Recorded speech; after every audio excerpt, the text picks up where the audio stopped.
So let's jump into a couple charts here. I've been talking about these cycles repeating, and if I can start down here, the history of Japan is on the left side.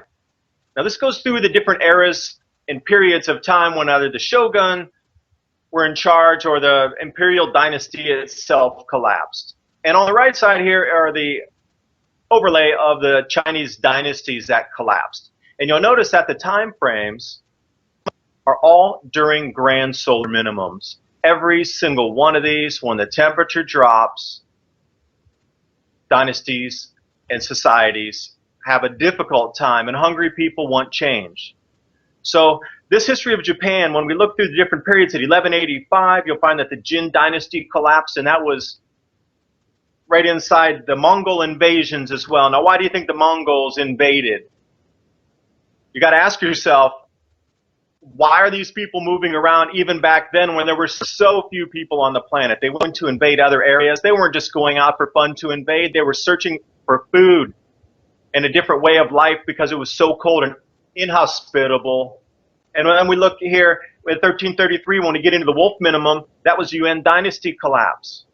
Zheng He had to go out and start looking around the 1450s. They thought another grand solar minimum was coming, so they sent out Zheng He to start exploring.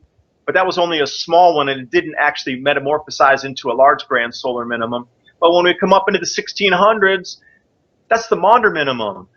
And you know what happened in Europe. They lost 25% of their population. You got dynasties collapsing all over the place across Asia. Everything changed rulership during that time, including, the kings and queens and the wars that happened in Europe were all related to the same event. It's a global event. Now, mostly documented in the Northern Hemisphere because the Chinese kept impeccable records along with the Japanese. And when we get over to the Western European style, there was a lot of records left over from, that era as well. When we go further back in time, let's take a look at the time era with the Roman collapse here. The collapse of the Wei dynasty overlaps with the Koufu collapse of the Chinese emperors, as well as the end of the Roman Empire. Now, historians will have you believe that it was because of power grabs and internal strife politically, but you cannot tell me that across the entire the Northern Hemisphere in the entire exact time frame that there was that much political strife, that much infighting internally amongst the power elite of all these different cultures, unless something drastically was wrong and they were unable to produce food. And these charts just keep going on and on and on, and you can keep overlapping. Every time one of these events comes, society absolutely changes, and it'll start with the food price rises first. That's going to be in 2017, late in 2018. The first crop failure should start to hit the world about 2019. You'll see dramatic price rises in all the commodity goods, softs, grains, all of it going up.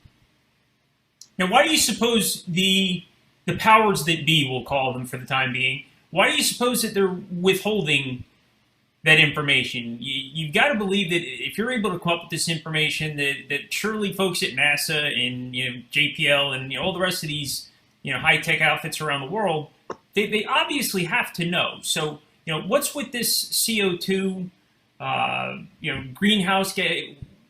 Why aren't they coming clean with people? From the perspective of climate, and who do you think is they that's withholding this information from people? It seems to be a hierarchy, and you can talk about the hierarchy yourself going down in the power structure of what's set up on our planet. This CO2 myth was put into place so when people started asking questions and they saw the weather changing, that they would go along with it, and it's become such a religion now. Now they want to have a global consumption tax, and as if paying money is going to change the weather back or the climate back. Impossible. Who's going to do that? Who's going to stand out there and actually change the weather back if I pay them money? Nobody. Now take a look at the Greenland ice data sheet here. This comes from DMI, and it'll show that it's 100 gigatons above the normal average for this year alone. Global temperatures are dropping on the land-based surface temperature stations. If you look in the 2016 cooling chart here, El Nino has waned. Now, these are land-based surface temperatures. These are not satellite data going over the ocean basins, this is land only, dropping. We're getting drops in temperature coming along with the oceans cooling. So when you start overlaying all these drops in temperature, but what's funny is if you look at the slide here, GISS hot overlaid with RSS, which is remote sensing systems, and UAH, which is University of Huntsville, Alabama. How are the NASA temperatures literally 0.4 of a degree warmer than everything else? If they're satellites, and then, the last couple of years they've been saying it's the warmest year ever by 1,000th of a degree, by 100th of a degree.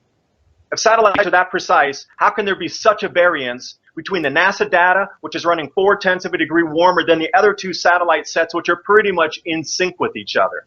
You get these lies after lies being told to keep this agenda going. It is time to stop.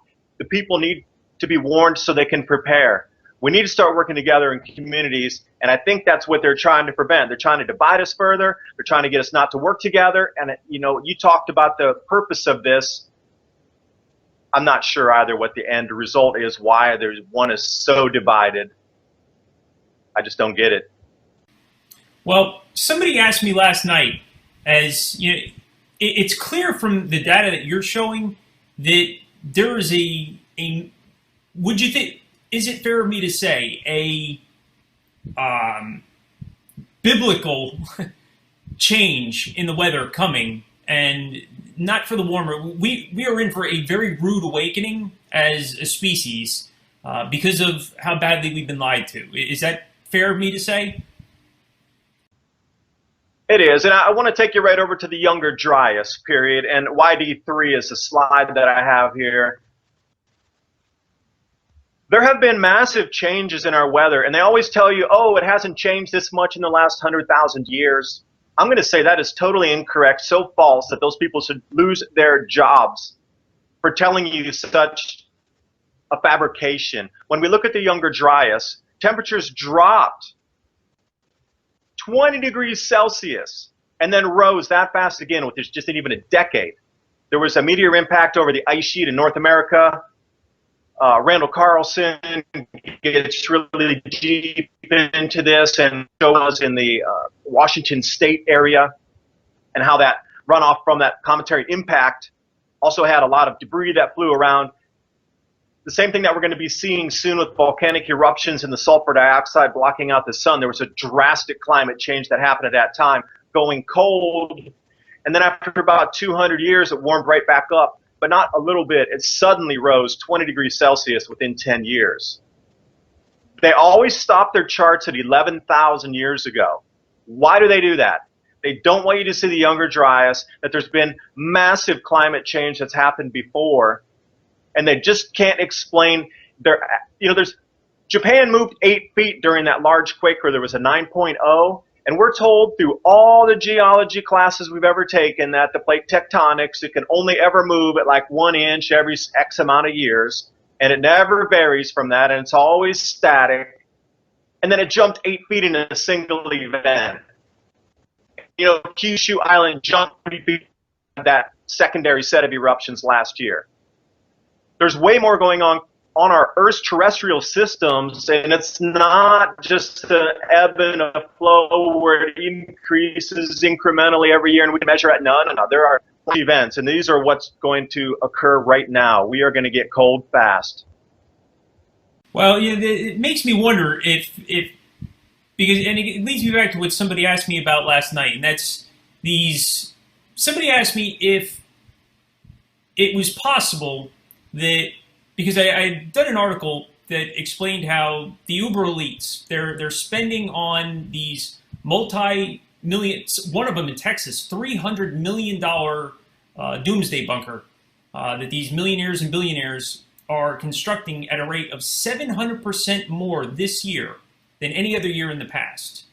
And Carl Gallup makes the point, that these people didn't get that rich by not, even if they were idiots, they surround themselves with people that aren't idiots, for a polite way to put it, I suppose. Maybe that wasn't so polite, I don't know. But they typically have access to information that most people don't. And Furthermore, they've got resources to act on that information when